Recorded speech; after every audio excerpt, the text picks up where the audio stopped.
this first discussion that I'm going to partake in is on our Native Americans here.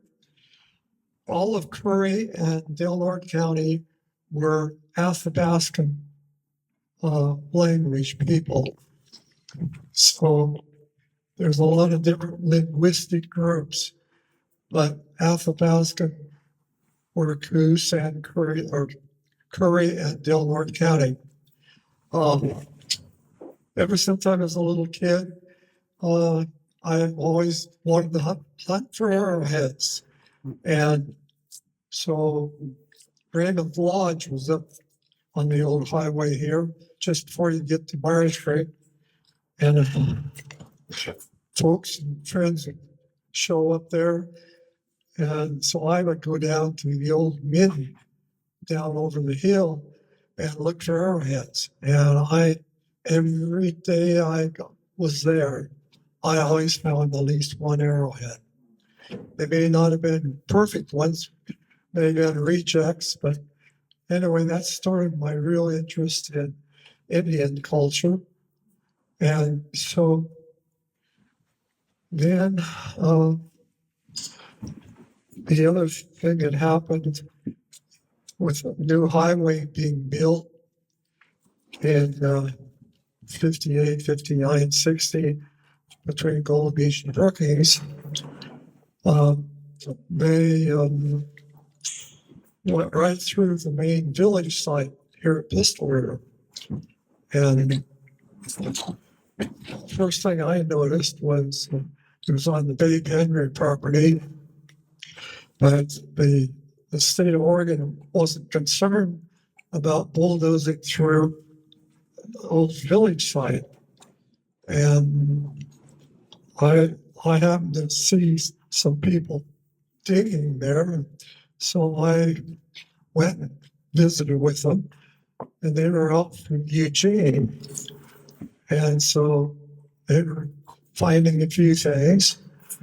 And so I thought, I guess I better partake in this because I want to save as much as we can for the Native Americans here in Pistol River. And so I worked there day after day after day for a couple of years while they were doing the construction. At the end of my talk, after we've got several speakers, I have some artifacts that we dug out of the Midden there. So I'll be happy to share them, but that'll be after everyone else gets their little talk. So these Indian people, well, our main village site was up here.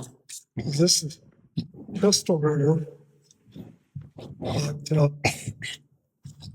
the village site was quite large, a lot of house pits. Houses here for Curry County and Del Norte County, in fact, all the way south in the Humboldt, other counties south, were made out of redwood or cedar. And the beaches here would be covered with redwood trees every winter. In fact, clear up into the 60s, they were redwoods coming in every winter. Well, anyway, they would work on these trees, logs, and make beams. And they had a very gable roof, just like most sheds that are built around here today. But they were all out of redwood or cedar. And it was quite a find up there because when we were doing excavating, there were, when you hit clay, it was a clay floor to a house. And there were a lot of house pits there. Well, during the excavations, they found in one house pit, they found burials in each corner of the house. So they got a hold of the University of Oregon to come down and do excavations. And they figured that that wasn't a normal way of burying people, but probably what happened during the pandemics back there with measles and so forth came in and must have killed a lot of Native Americans because they were buried really quick in the corner of the house pits. We found lots of interesting things, which I'll share with you later after everyone else gives their little talk. I don't know how many of you have seen a pedestal of this side. This was found on the Chepco River, and this is a big border. Well, what did they use these for? That one of their main food items was acorns. And acorns, they'd have to leach them because they were pretty much delicatessen. So they had to leach them, but then they would dry them, and then they would grind them up. And of course, they used that to crack those shells. And then there's a real complicated method of using the acorn meal, but they just about every day would eat acorn or acorn soup. So this is an interesting thing that I came across. The other thing is the basketry in Coos, Curry, Del Norte, Humboldt, all of those counties was all very similar. When I was at Humboldt State at the university, I met some Native Americans, and that increased my interest in all of our people that were first here. So I went with a couple of them up along the Klamath River and met several of the basket makers. Some of these people, they were in the 60s, the basket weavers were really religious Christians. And some of my favorite people that I've met in my life were some of those Native American, Yurok, Crook, Hoopla, those three tribes along the river. I learned how to go out and collect materials from the basket makers. They were all elderly in their 80s, and so they couldn't get out. So I learned how to look material. The main basic items are these sticks back here. Which are, turn this. These are hazel sticks, and that's the ribs for all of the baskets. Then you use roots, which are willow roots or spruce roots.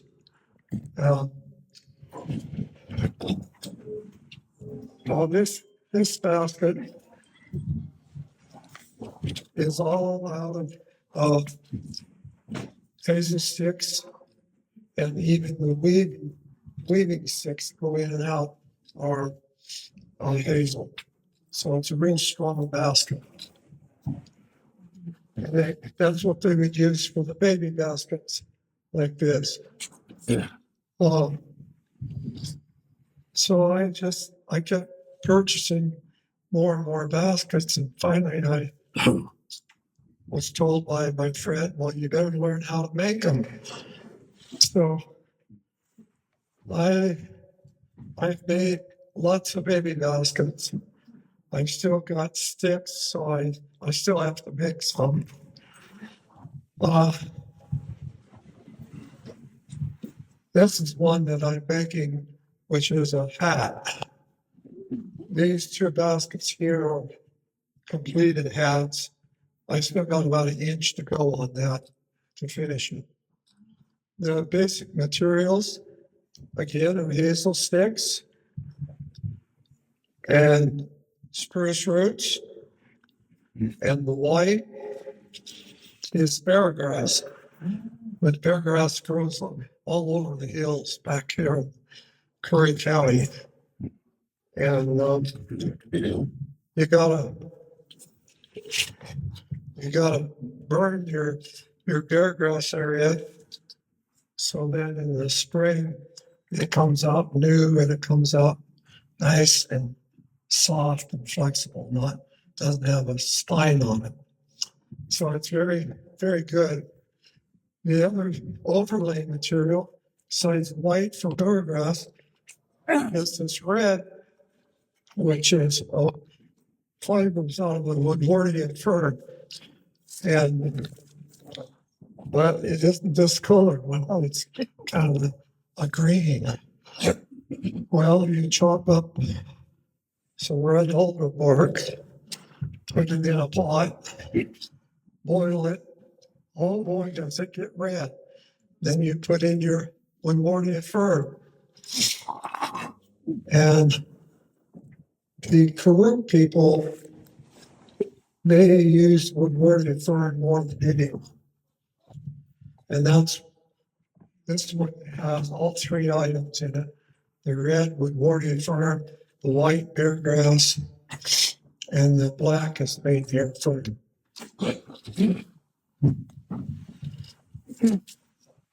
This was the first basket I made.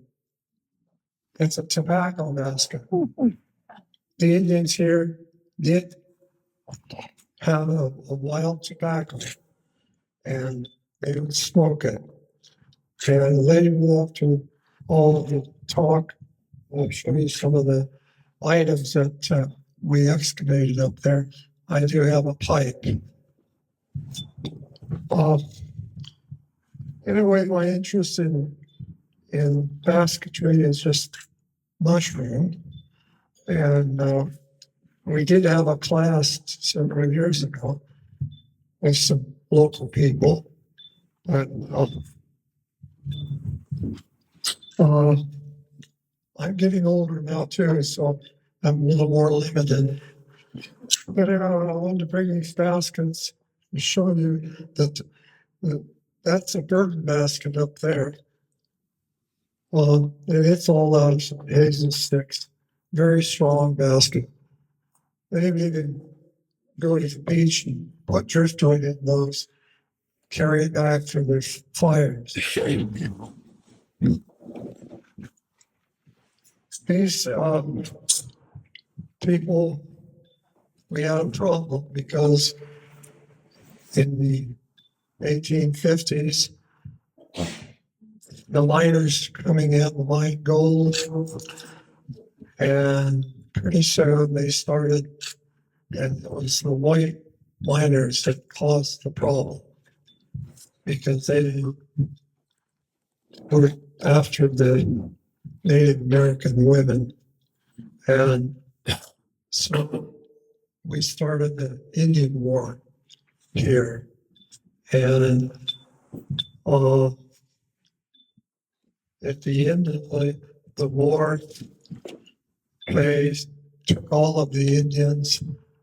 They marched a bunch to Port Orford.